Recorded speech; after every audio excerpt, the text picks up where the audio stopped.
జీవిస్తున్నాం కాబట్టి ఆయన ఎంతోమంది నెమ్మది లేని కుటుంబాలు, రక్షణ లేని కుటుంబాలు, ప్రభు బలహీనమైన కుటుంబాలు, ఆయన మిమ్మల్ని ఎరగని కుటుంబాలు ఎన్నో ఉన్నాయి తండ్రి. ఈ కూటాల ద్వారా అనేక మంది రక్షించబడాలని ప్రభు ప్రార్థన చేస్తున్నా తండ్రి. అది కనికరమ చూపండి, దేవ సహాయం చేయండి.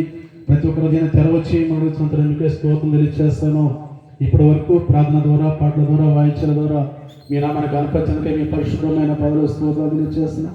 అలాగే తండ్రి మీ దాసు నిలబడి అయినా మరి మాట్లాడుచుండగా 7 అంతరాత్మ నింపడి దేవ సహాయం చేయండి. ఆ దినాల ప్రభావ లోదియా హృదయాన్ని ఎలా తెరిచారో ప్రభు, అలాగే తండ్రి ఇక్కడికి వచ్చిన ప్రతి ఒక్క హృదయాన్ని తెరవచ్చి మరొకసారి మీకున్నాను ప్రభు.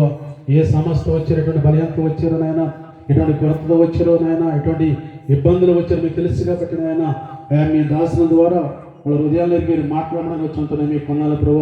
ఈ 2 దినాలు కూడా మహిమకరంగా చేయకుండా జరిగించండి ప్రభు. ఈ రోజు కూడా అద్భుతంగా ఆశ్చర్యంగా జరిగించి సహాయం చేయమని దేవా మీ దాసులతో ప్రభు మీరు మాట్లాడిన ప్రతి ఒక్కరు హృదయాన్ని కదిలింపచేసి మీ ఆత్మని సహాయం చేయమని, మీ దాసుని ప్రభు ప్రయాసం వ్యర్థం కావద్దు నాయన, కనీకాత్మ రక్షించబడినట్టు సహాయం చేయమని, సేవను అభివృద్ధిపరిచి సంఘాన్ని బలపరిచి స్థిరపరిచి ప్రభు దయచేయమని యేసు నామములో అడిగి వేడుకుంటున్నాం తండ్రి. ఆమేన్.